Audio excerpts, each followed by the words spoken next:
Abra sua Bíblia em Apocalipse. Ô, glória! Apocalipse capítulo 3, verso 14. Nós vamos fazer a leitura de uma das cartas às igrejas em Apocalipse. E por que nós faremos isso hoje?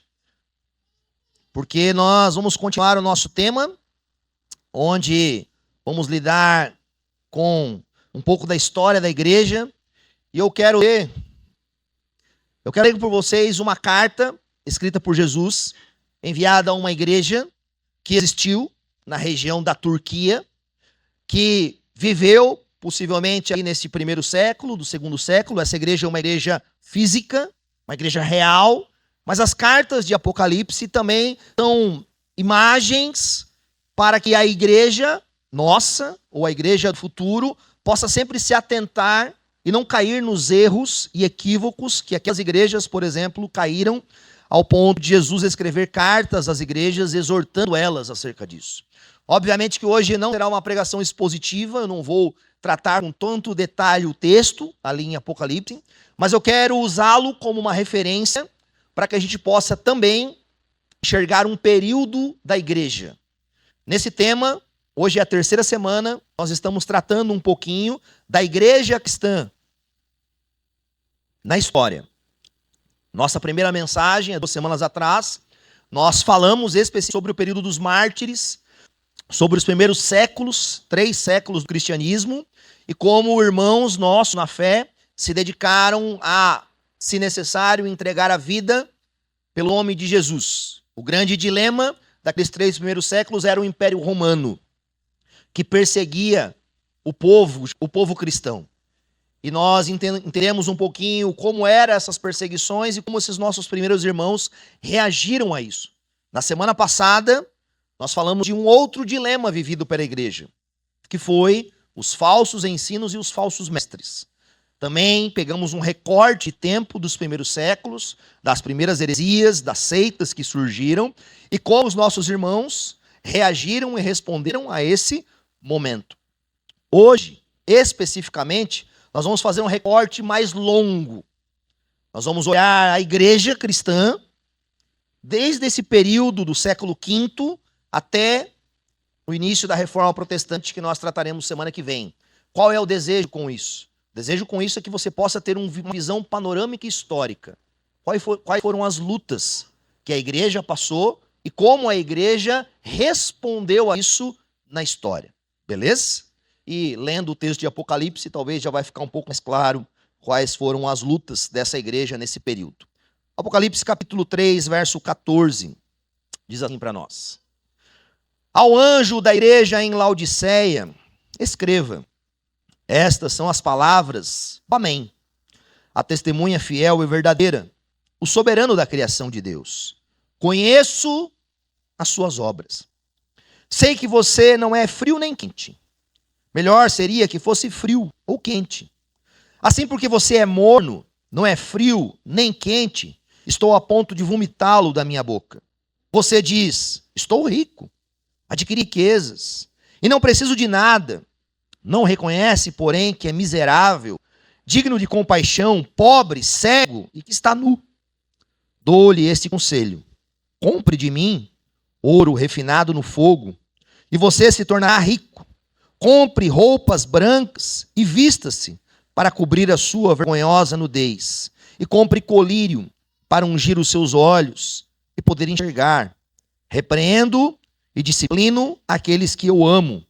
Por isso, seja diligente e arrependa-se. Eis que estou à porta e bato. Se alguém ouvir a minha voz e abrir a porta, entrarei e cearei com ele, e ele comigo. Ao vencedor, darei o direito de sentar-se comigo em meu trono, assim como eu também venci e sentei-me com o meu Pai em seu trono. Aquele que tem ouvidos, ouça o que o Espírito diz às igrejas.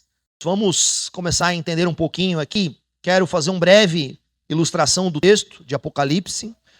Todas as cartas de Apocalipse são divididas em 4 momentos dessas 7 cartas. No primeiro momento, Deus se apresenta, quem ele é.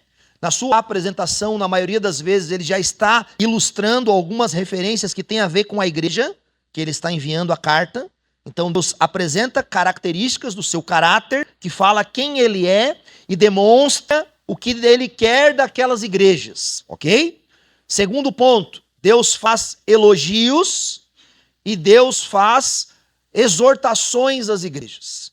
Quando nós olhamos aqui sobre essa igreja de Laodiceia, que nós estamos vendo aqui, Deus está fazendo muitas exortações à igreja de Laodiceia. Faz exortações usando de forma poética, de forma didática, elementos que os laodicenses conheciam. Laodiceia era uma igreja que vivia na cidade, ao lado do rio Lico, uma cidade que era produtora, por exemplo, de colírios especiais, de vestimentas, de certos elementos que traziam uma riqueza para aquela região. E muitos daqueles homens, por serem ricos, por terem uma condição favorável naquele período da história, se achavam tão importantes ao ponto de quase não precisarem de Deus. Por isso que Deus vai fazer exortações a eles.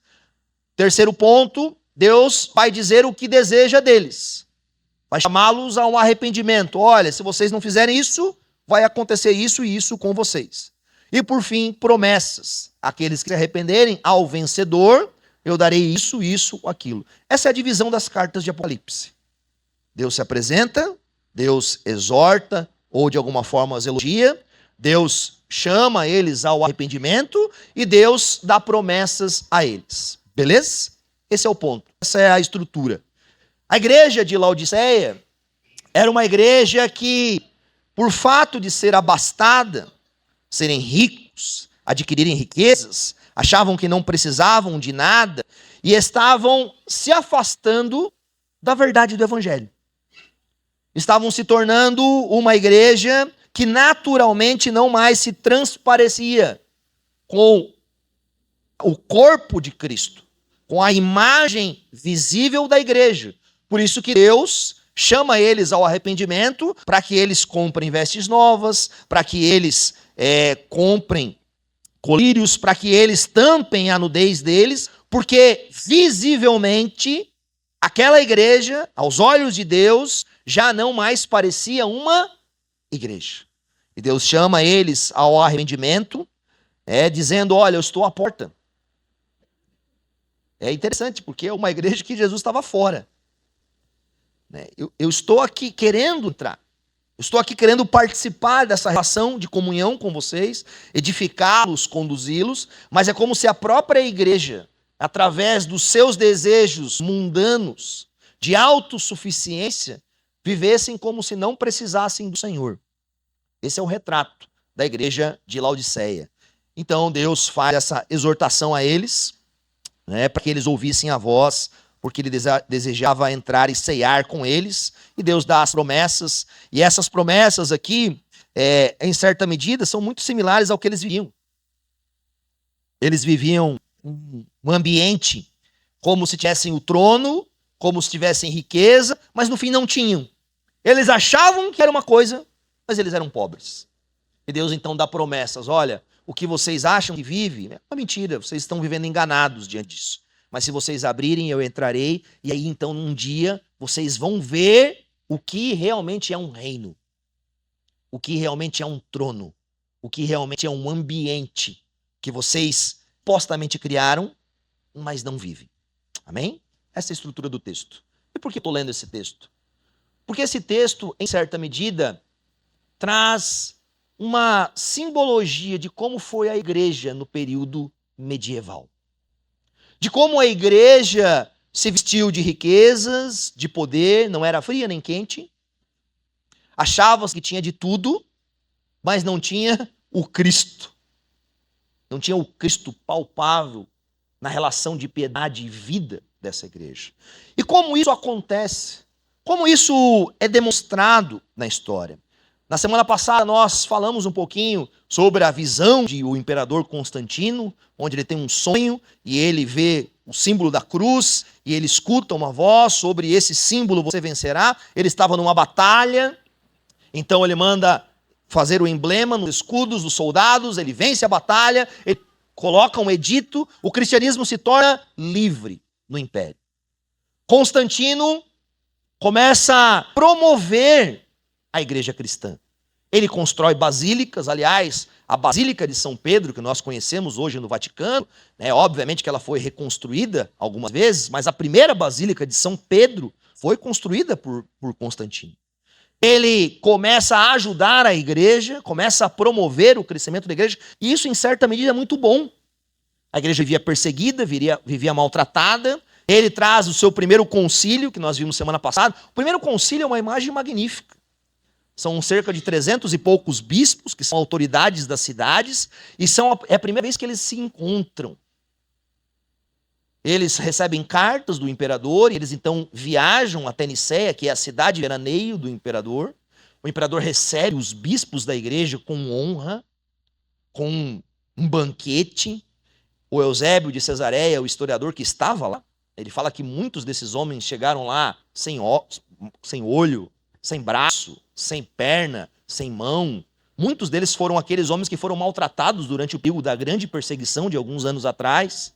E lá estava a igreja desse primeiro século. Ela estava saindo desse ambiente de perseguição e se tornando parte do império. Esta imagem é a imagem do batismo de Constantino. Constantino vai ser batizado, muitos dizem por um herege, que é Eusébio de Nicomédia. Eusébio de Nicomédia foi o homem que no concílio de Nicéia quis levantar o arianismo, a heresia, de que Cristo não era verdadeiramente Deus. E Constantino, antes da sua morte, vai ser batizado por esse homem, Eusébio de Nicomédia. Uma história interessante. Constantino morre, o império é dividido entre seus filhos. Logo após, vem um homem que sobe ao poder, Justino, o apóstata. Justino foi um imperador que tentou retroceder o que Constantino fez. Constantino, quando subiu ao poder, matou muitos inimigos. Muito comum. Os governantes fazem isso hoje. Às vezes não matam, mas prendem. Fazem alguma coisa para que os seus algozes não cheguem ao poder. Constantino matou, mas Justino era filho de um dos seus primos, era muito jovem. E quando o Justino se torna mais velho, sobe ao poder, ele tenta reverter. Ele tenta transformar o império de novo num império pagão.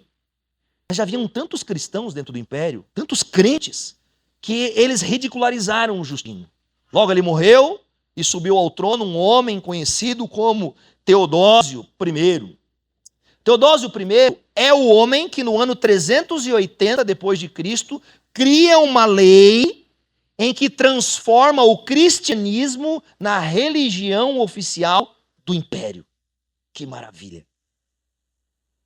O cristianismo, que antes era a religião das pessoas que se escondiam dos cemitérios, nas catatumbas, dos pobres, dos órfãos, das viúvas, dos oprimidos, dos escravos, agora se transforma na religião do império, de um decreto, de um edito, o Edito de Tessalônica. Mas aqui acontece algo interessante.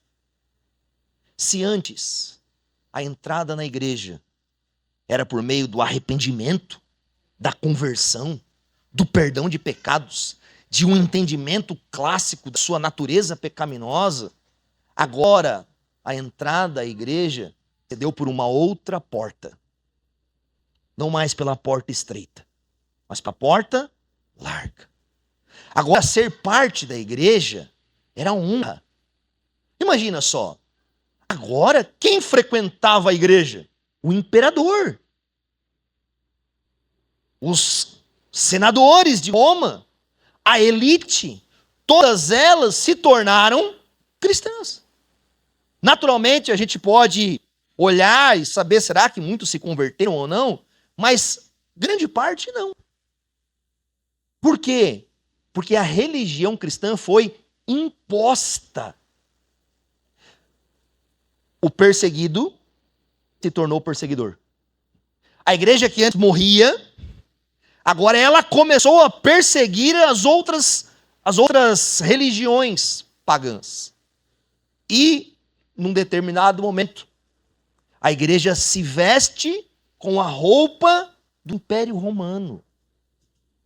A igreja que antes era pobre, nua, sofrida, agora é tomada por esse elemento imperial.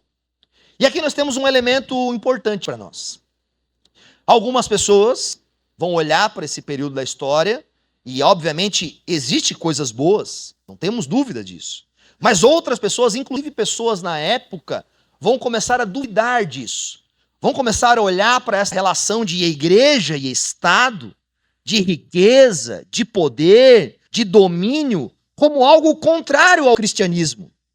Como algo estranho à fé cristã que anteriormente eles viviam. E aí vai nascer o quê? Os monges. Os monastérios. O que eram os monges?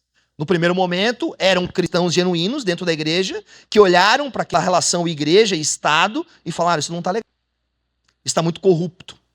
Os primeiros monges, alguns deles, é engraçado as histórias, que eles subiam em árvores e ficavam lá o resto da sua vida para não se relacionarem com o ambiente do mundo. Aí é criado, por exemplo, os primeiros monastérios. Esse mosteiro aqui é o mosteiro de Santa Catarina, no Egito. Não é em Santa Catarina aqui, tá? É Santa Catarina no Egito, que é criado ali no século V.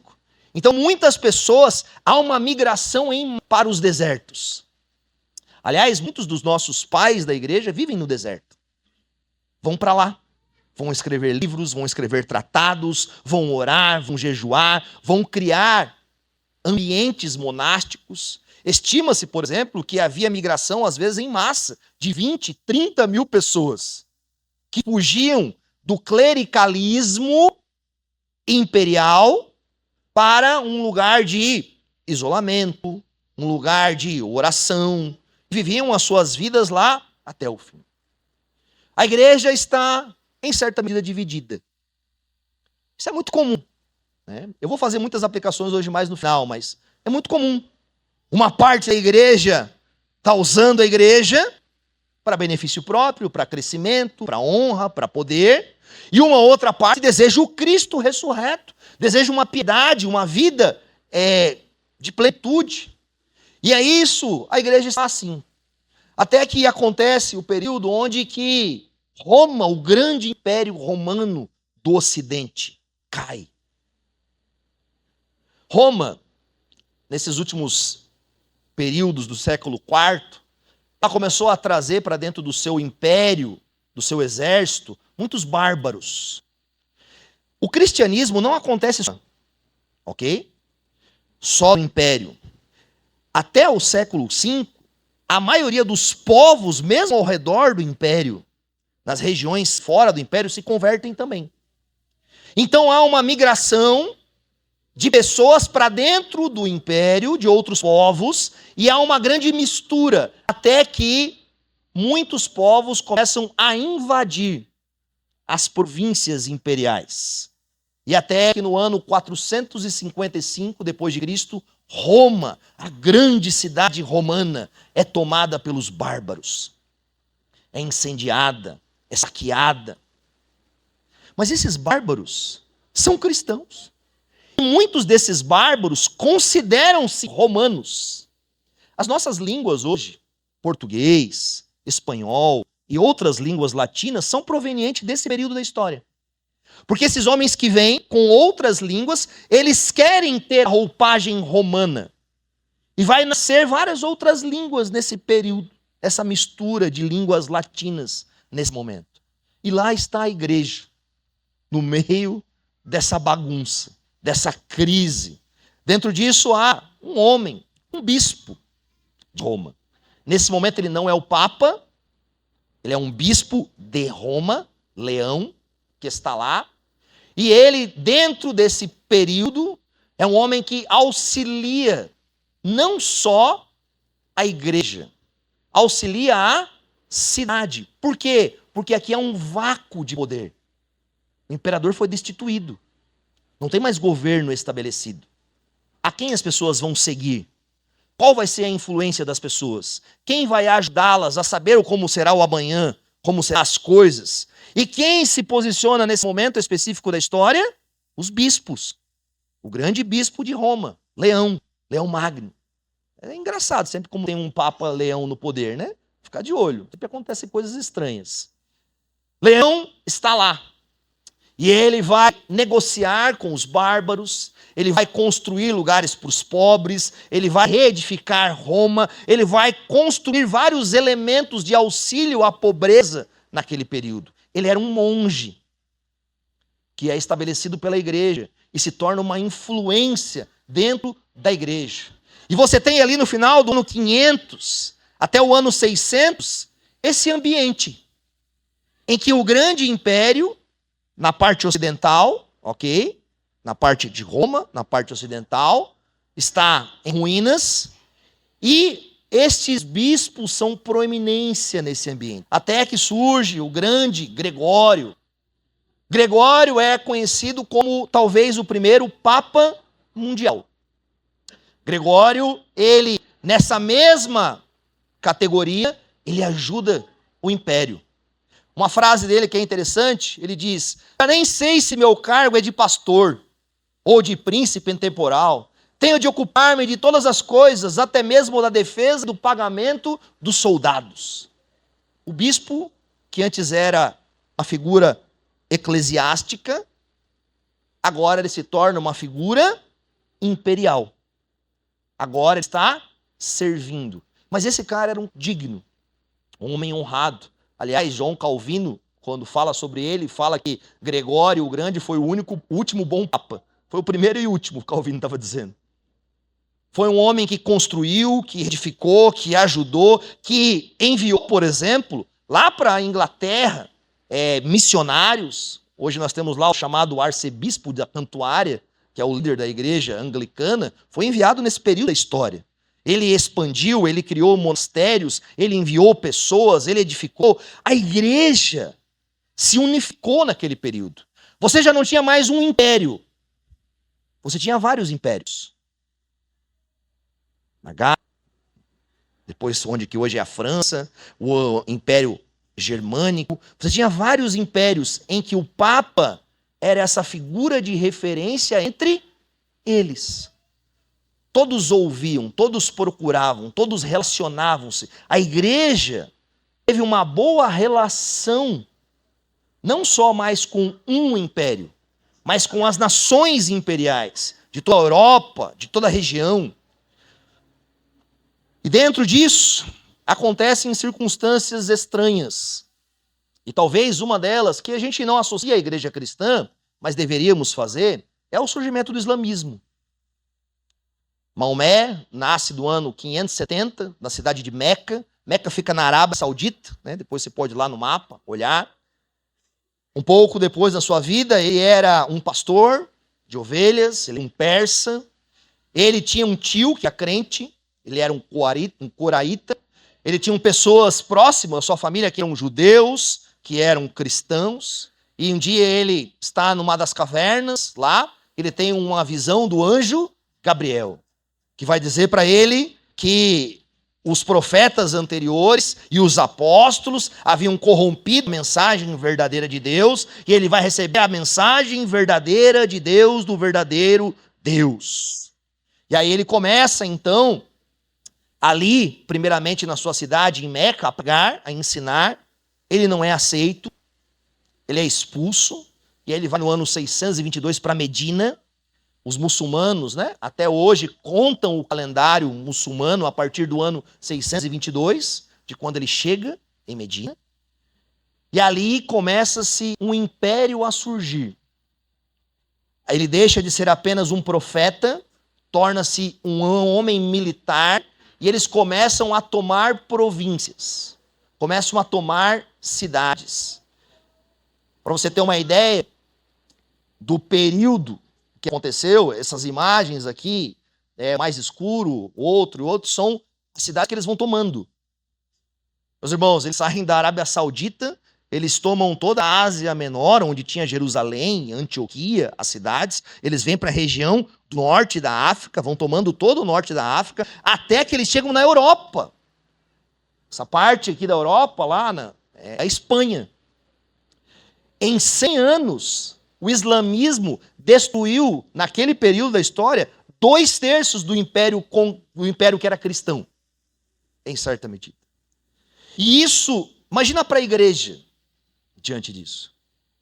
A igreja expulsa, as igrejas são queimadas, há uma perseguição em massa, há desejos, né, de tomar o poder diante disso. Isso aqui era o Império Romano anterior. Olha quanto grande o Império Romano, olha quanto que eles tomaram disso. Até que surge no poder um homem chamado, né, de um imperador no ano 800, que foi Carlos Magno, onde que ele batalha novamente e ele unifica a Europa e, em certa medida, ele impede o crescimento dos islâmicos. E a igreja volta a ter um pouco de paz. Carlos Magno era um homem estudado, era um homem que conhecia grego, era um homem que conhecia filosofia. Ele começa a construir escolas. Logo em seguida vão surgir as primeiras universidades, a primeira delas é em Marrocos. Ele vai construir ambientes para as pessoas se prepararem, estudarem.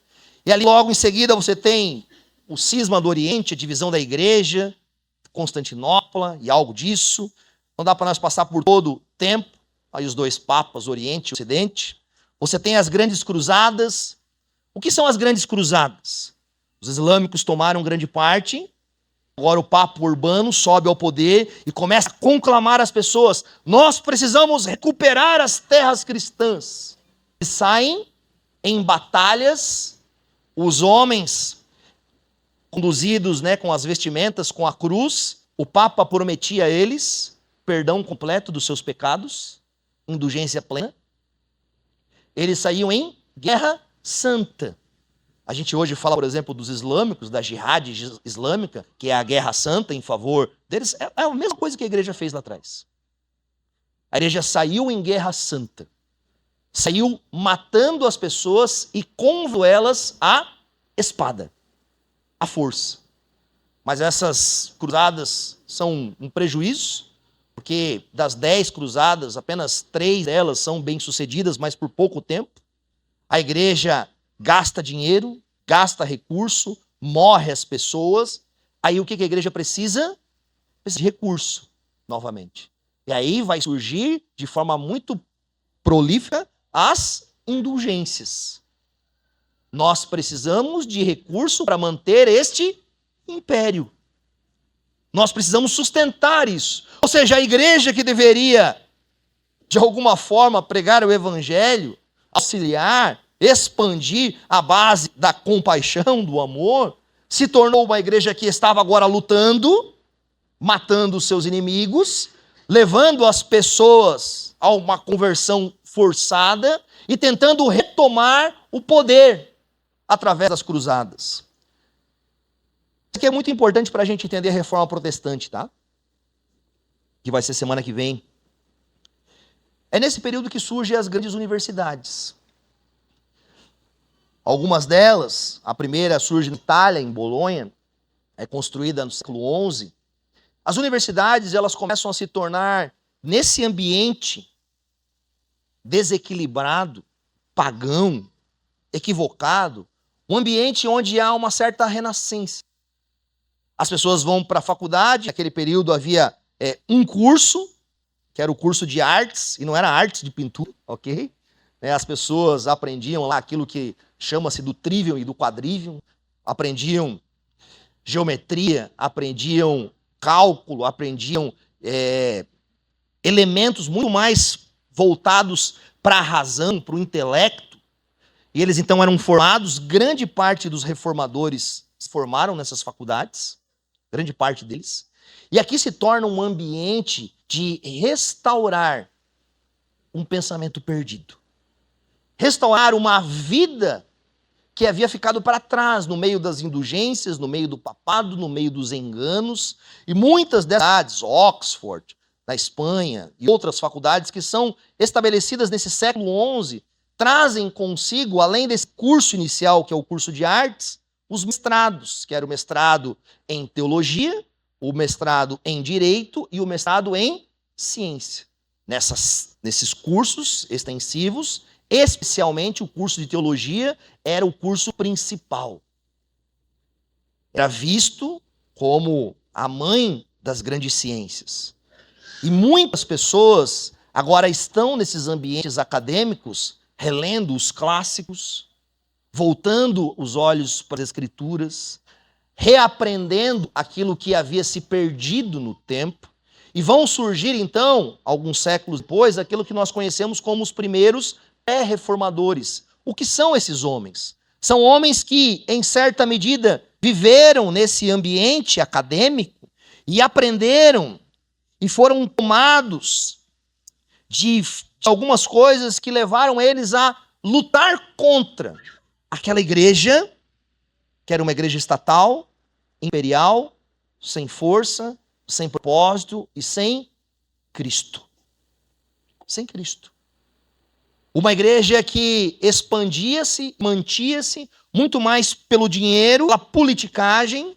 Você tem ali, a gente não tem tempo para falar sobre isso hoje, mas um período entre o século XI e o século XII, em que tem um papa que é morto, sufocado num travesseiro, o depois dele é envenenado, depois um papa de 15 anos é levantado no poder, depois um outro papa tem uma mulher que é fora do casamento, tem um filho com ela, o filho dele vira papa depois, outro é envenenado depois disso. Você tem um período de loucura.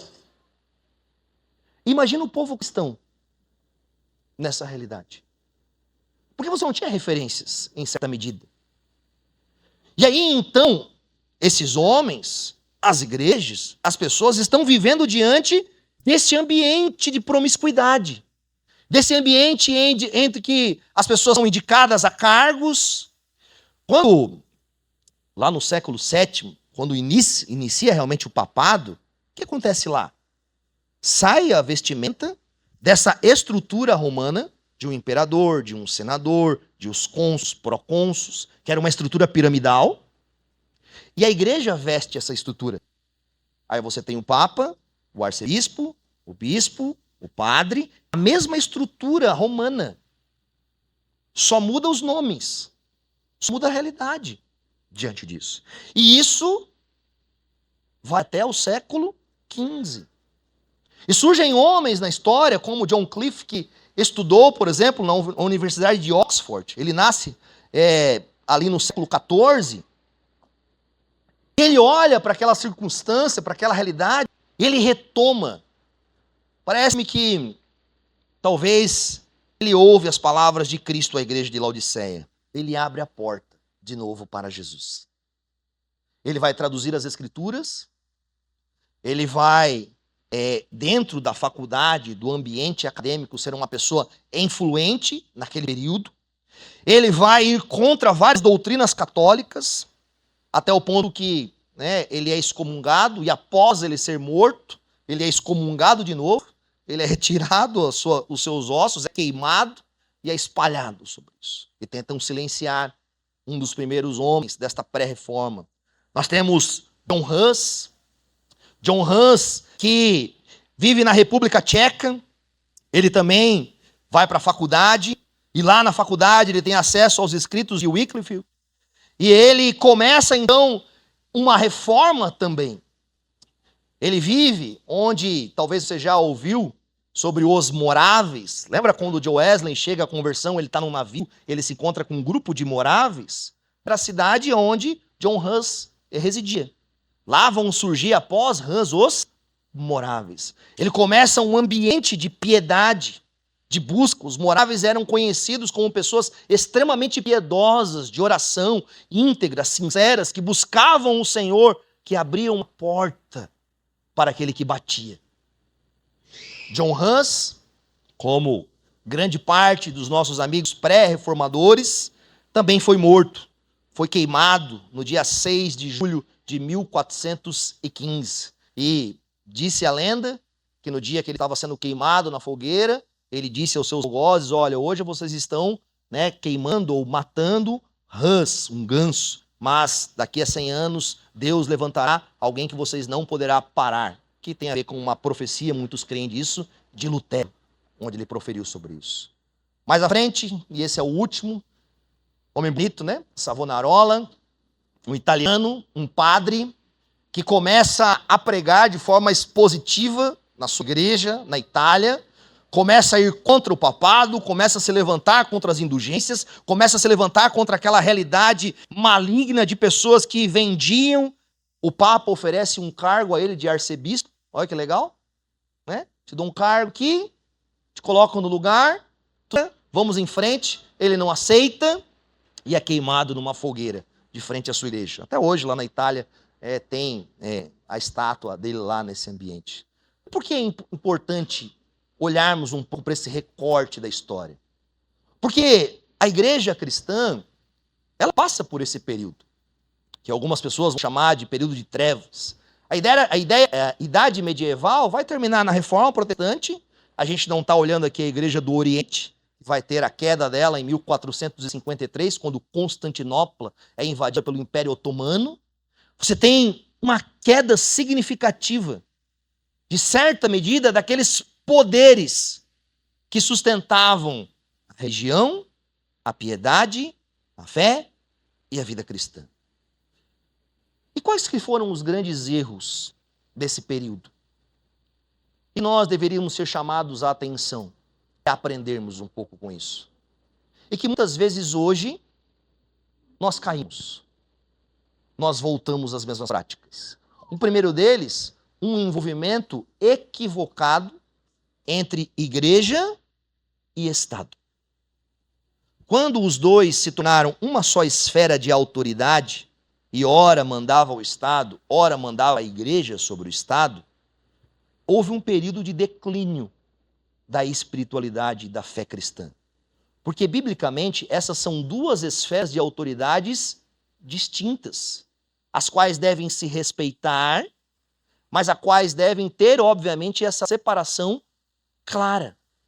Quando a igreja, de forma equivocada, entendeu que a sua salvação e liberdade e crescimento estava atrelado a ela dominar em poder do Estado, ela perdeu a sua autoridade, ela perdeu a sua pungência, ela perdeu aquilo que Deus havia concedido a ela. Ela se tornou morna, nem frio, nem quente. Esse é um cuidado que nós devemos ter hoje no tempo que vivemos. Hoje temos um grande embate entre a fé cristã e o Estado. Devemos, eleger pessoas e praticamente... Não há problema em colocarmos pessoas lá. O problema é usarmos o Estado como uma ferramenta para tentarmos exercer a autoridade da igreja. Deixa eu repetir para nós. Usar o Estado como uma ferramenta para tentarmos exercer a autoridade eclesiástica. Isso é um problema. E muitas vezes nós olhamos para esta relação como se fosse algo comum. Não. São duas esferas de autoridade diferentes. Segundo grande problema que nós olhamos nesse período, a expansão da igreja através da força, da espada, da morte, e não através da conversão. Tentar fazer as pessoas cristãs apenas sendo elas parte de um grupo, de um império, de uma relação estatal, isso também não é lícito. Isso até para os pais deve haver um cuidado. Não é porque você é crente que você vai impor a espada, que o seu filho tenha que ter a mesma prática que você, para que ele se aparente com você e com o seu cristianismo. Obviamente que nós, como pai, temos autoridade para trazer os nossos filhos à igreja, para colocá-los em um ambiente onde que eles devem aprender, mas Deus chama cada pessoa pelo seu próprio nome. As conversões são individuais, não são em massas, não são em grupos, nesse sentido de fazermos acontecer por meio de força. Criarmos estratégias de crescimento cultural para, de alguma forma, a igreja ser esta referência apenas nesse sentido, que ela é, de alguma forma, não profunda, passageira. Esse é um cuidado que devemos ter. Lidar com a ignorância espiritual. E se tem uma coisa que a igreja medieval, infelizmente, foi conduzida em grande massa, foi pela ignorância da fé. A igreja, a partir do século V, começa a fazer uma separação clara entre o clero e as pessoas. Algumas pessoas agora tinham acesso e se esforçavam para de alguma forma conhecer as Sagradas Escrituras e a vida com o Senhor e ter uma piedade, mas grande parte da cristandade, desses 10 séculos, desse milênio, em grande medida se deixou levar por uma ignorância. Uma ignorância ao que criam, uma ignorância da fé, uma ignorância da história, uma ignorância do passado, e eram simplesmente conduzidos como massa de manobra pelas pessoas. Em uma das cruzadas do papado, teve uma que se chamou a Cruzada das Crianças. O que foi a Cruzada das Crianças? O Papa pregou sobre o povo que deveriam levar junto às cruzadas as crianças pequenas, pois elas eram puras, e elas estando naquele meio, Deus abençoaria o povo. O que aconteceu numa guerra que se levou crianças? Todas elas morreram, por causa da ignorância de um povo que não entendia as Sagradas Escrituras.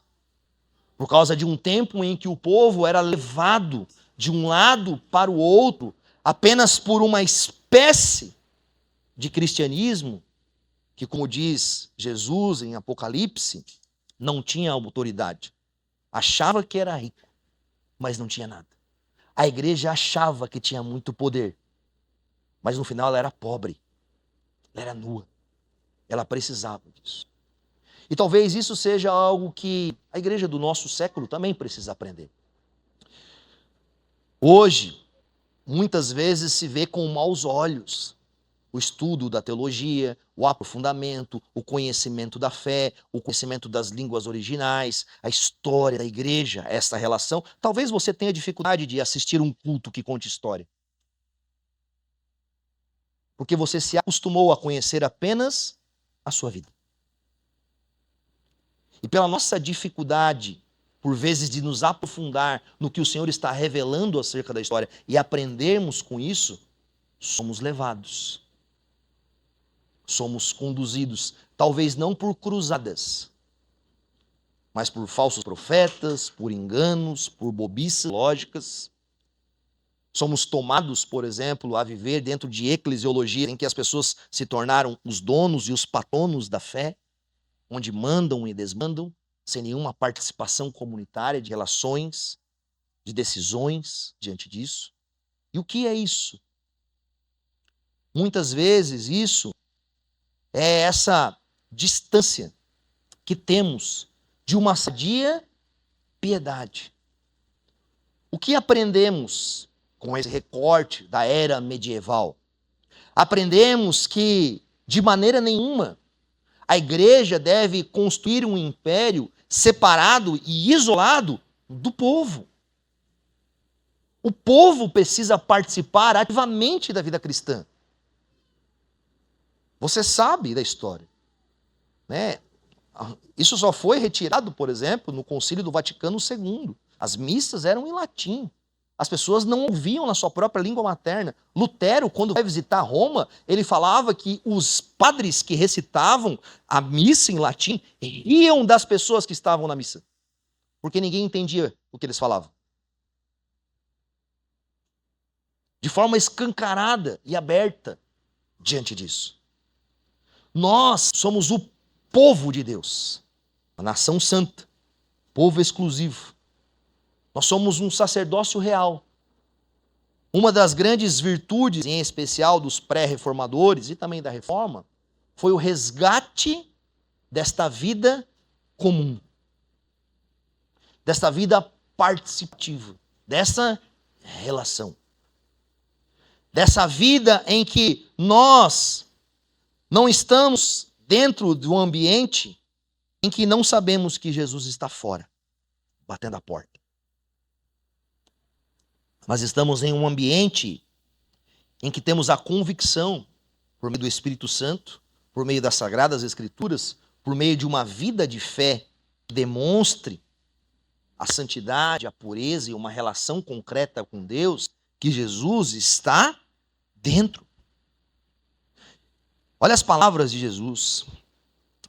Se alguém ouvir a minha voz e abrir a porta, entrarei e cearei com ele, e ele comigo.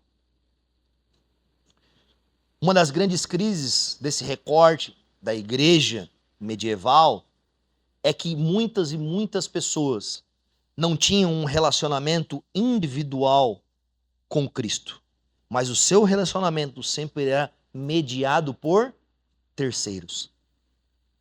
Criava-se uma figura de adoração ou veneração mediante santos, papas, líderes e outras coisas. E o povo, então, ao invés de entenderem que a primazia da sua relação é uma relação individual com o Senhor, viviam uma relação terceirizada. O que me ensinarem, tá bom. O que mandarem, eu obedeço. O que eles disserem que tem que fazer, eu faço. E aonde passa um boi, passa uma boiada. E você tem dezenas de heresias, de erros teológicos sendo criados nesse período. Coisas absurdas que a gente olha hoje e fala, meu Deus, como o povo fazia isso. Mas por quê? Porque a relação deles deixou de ser uma relação com o Cristo vivo, que batia a porta do coração de cada um. E se transformou numa relação através da terceirização da fé, do que os outros criam. E essa não pode ser nosso erro nesse século em que vivemos. Sabe, a sua fé, por mais que você esteja dentro de um ambiente eclesiástico, de uma igreja, com um pastor, com pessoas que te ensinam, te ajudam, ela não pode ser sustentada apenas por isso. Não pode ser relacionada apenas com o que os outros dizem e falam acerca da fé. Você precisa ter uma relação individual com o Cristo. Com o Cristo, que é muito maior que as próprias denominações, por exemplo. Do Cristo, que é maior do que essa estrutura eclesiástica, visível, que por vezes apenas aparenta. E obviamente com isso eu não estou dizendo de forma nenhuma que você deve se ausentar da igreja ou buscar a vida individual sem a igreja. De maneira nenhuma. Mas a sua vida individual deve refletir nessa vida coletiva da igreja. A igreja é um povo constituído de homens e mulheres e foram lavados pelo sangue de nosso Senhor Jesus Cristo e se reúnem continuamente para adorá-lo, conhecê-lo, exaltá-lo e testemunhar dele sobre todos os tempos. Nós somos chamados para essa relação. Nós somos chamados para essa verdade. Nós somos chamados para uma fé racional, sadia, que crê, compreende. É muito interessante a gente pensar que as 30 primeiras universidades foram criadas pelas igrejas. Cientes acadêmicos, onde que surgiu ciência, tecnologia, educação, mas acima de tudo, profundo relacionamento com as Escrituras Sagradas. Parece que a nossa época, o ambiente acadêmico, não faz sentido nenhum com o ambiente acadêmico onde surgiu o ambiente acadêmico. Sabe, hoje nós temos uma dificuldade em pensar na nossa existência, na nossa vida intelectual, relacionada com as virtudes do Senhor. Para muitos, estudar a fé cristã e se aprofundar nela é coisa para os pastores. E qual que é o grande problema disso? O grande problema disso é que se nos deixarmos levar por esse tipo de mentalidade, talvez, e surgir, e talvez muitos de nós são levados a praticar circunstâncias totalmente adversas à fé cristã. Vivem com medo, vivem inseguros, de campanha em campanha. Por quê? Porque a sua fé, ao invés de ser primeiramente sustentada no Deus, no Cristo, o genuíno relação com o Deus, é sustentada por uma fé terceirizada. E por isso que a fé terceirizada é morna. Porque as águas de Laodiceia eram mornas, porque elas estavam, no vale do rio Lico, e havia, num ambiente mais longe, haviam fontes de águas termais, e elas chegavam lá em Laodiceia mornas. A água termal era usada para muitas coisas. A água fria para matar a sede. Mas a água morna, ninguém dava valor. Essa terceirização de receber o que vem de longe e chegar até nós, nos torna mornos. Nos torna sem vontade. E o meu convite para você, essa manhã, o convite para você é um convite dos pré-formadores, vamos colocar aqui. De Savonarola, por exemplo. Em que se levantava em sua igreja e aos berros gritava para 12 mil pessoas que ele pregava, sem microfone, sem nada, chamando as pessoas a uma relação pactual com um Deus eterno, chamando as pessoas para mudarem de vida, para viverem a fé cristã não apenas de aparência, mas de profundidade. Durante o período de Savonarola, as pessoas queimavam seus livros em fogueira, abandonavam as suas relíquias sagradas. Houve uma grande explosão de conversões na região dele e a igreja reviveu naquele período. A igreja pode passar por um reavivamento num período em que a fé coletiva seja uma expressão de uma fé individual, profunda, íntegra, desejosa, que ama o Senhor da glória mais do que todas as coisas.